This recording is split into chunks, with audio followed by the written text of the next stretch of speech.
The Galactic Council had existed for 17,000 cycles, and in all that time, the Elders had maintained one absolute directive regarding the human species: observe from a distance, trade when beneficial, but never ever back them into a corner. The younger races never understood why. Humans seemed so fragile, so short-lived, so irrationally emotional. But the Elders remembered. They always remembered. Commander Zekthor of the Krillian Armada didn't believe in old stories.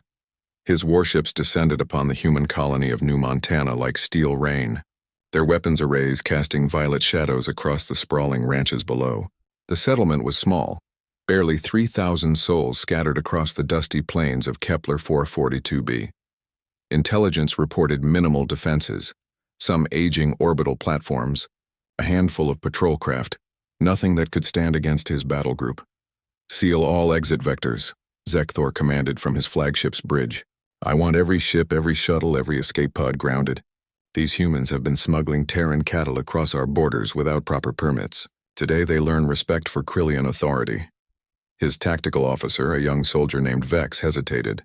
Commander, the historical archives mention, I care nothing for myths. Zekthor's mandibles clicked with irritation. Humanity is a backwater species playing at civilization. They broke our laws.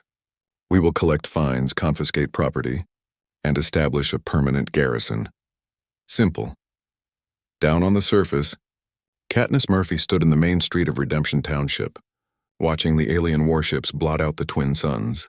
Dust swirled around her boots, the same boots her grandmother had worn when humanity first claimed this world. She was 23, lean and sun-weathered, with eyes the color of Earth's forgotten oceans.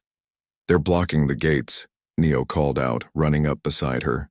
At 19, he was the youngest ranch hand in the valley, but he could break a mechanical fence panel faster than anyone Katniss knew. His dark hair was plastered to his forehead with sweat. Every ship we got is locked down. We're trapped. Katniss stared at the alien fleet above, her jaw tightening. Around them, the townspeople gathered, ranchers, mechanics, teachers, children. Scared faces, but not panicked. Not yet. They think we're cattle, she said quietly. Something to be herded and managed. What do we do? Neo asked. Katniss turned to face the crowd. We remind them what happens when you corner Cowboys.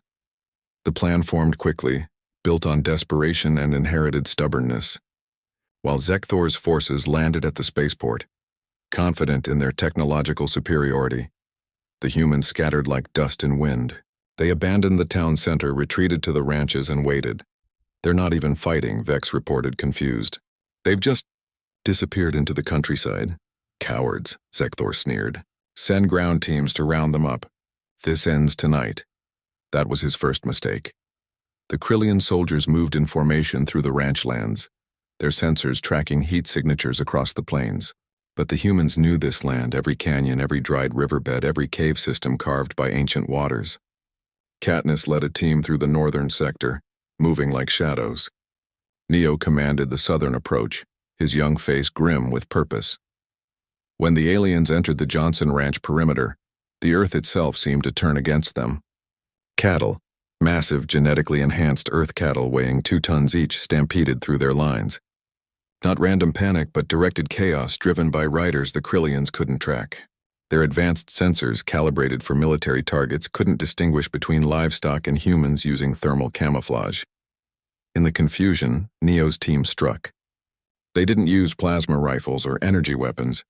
They used what they had: mining explosives repurposed into shaped charges, agricultural drones modified to carry electromagnets that fried Krillian shields, and centuries of guerrilla tactics passed down from ancestors who'd fought wars across Earth's long, bloody history.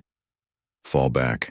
A Krillian squad leader screamed as his unit's position collapsed under a hail of kinetic rounds, old-fashioned bullets that their energy shields weren't designed to stop. They're everywhere. They weren't everywhere. There were only 3,000 of them. But every human on New Montana knew how to ride, how to shoot, and how to make the enemy believe they were facing an army. On the flagship, Zekthor watched his tactical display with growing horror. Red icons, casualties, bloomed across the map like blood in water. His forces were being picked apart by primitives with slug throwers and determination. Withdraw to defensive positions, he ordered. Prepare orbital bombardment. But Katniss had anticipated this. While the Krillians were distracted, she and a team of engineers had reached the grounded ships at the spaceport. They didn't try to fly them. The lockdowns were too sophisticated. Instead, they broke into the fuel reserves. When Zekthor gave the order to fire from orbit, his weapons officer reported a problem. Their fuel depot on the surface was burning. Worse, the humans had used the Krillians' own fusion cells to create a makeshift nuclear threat. The message was clear. Destroy us from orbit and you'll trigger an explosion that'll take your entire battle group with us. This is insane, Vex whispered. They're bluffing. They have to be. But Katniss wasn't bluffing. She stood in the spaceport's control tower, her hand on the detonator, watching the alien ships through cracked windows. Neo stood beside her, bleeding from a gash on his arm but still steady. You can't win. Zekthor's voice crackled over the comm system. Even if you destroy us, more will come. Maybe, Katniss replied, her voice carrying the weight of every human who'd ever stood against impossible odds. But you'll still be dead. And the next fleet will remember what happened here. They'll remember that humans don't surrender. We don't negotiate with invaders who cage us. You wanted to make us cattle, Commander. But Cowboys don't herd easy. The standoff lasted 6 hours. In that time, news of the confrontation spread across the galactic network.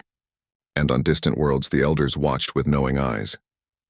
Finally, Zekthor withdrew his forces. As his fleet limped away from New Montana, he accessed the restricted archives, the ones he'd dismissed as myth. There he found the records, human conflicts across 10,000 years. Wars fought against impossible odds, civilizations that refused to break even when breaking would have been logical. The Elders' warning hadn't been about human strength. It had been about human nature. Katniss watched the alien ships disappear into the void, then carefully disarmed the device.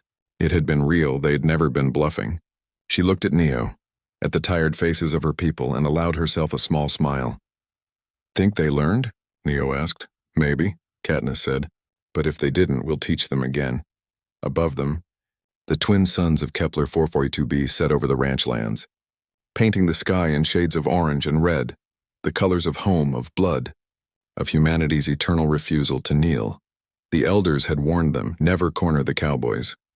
Now the galaxy knew why.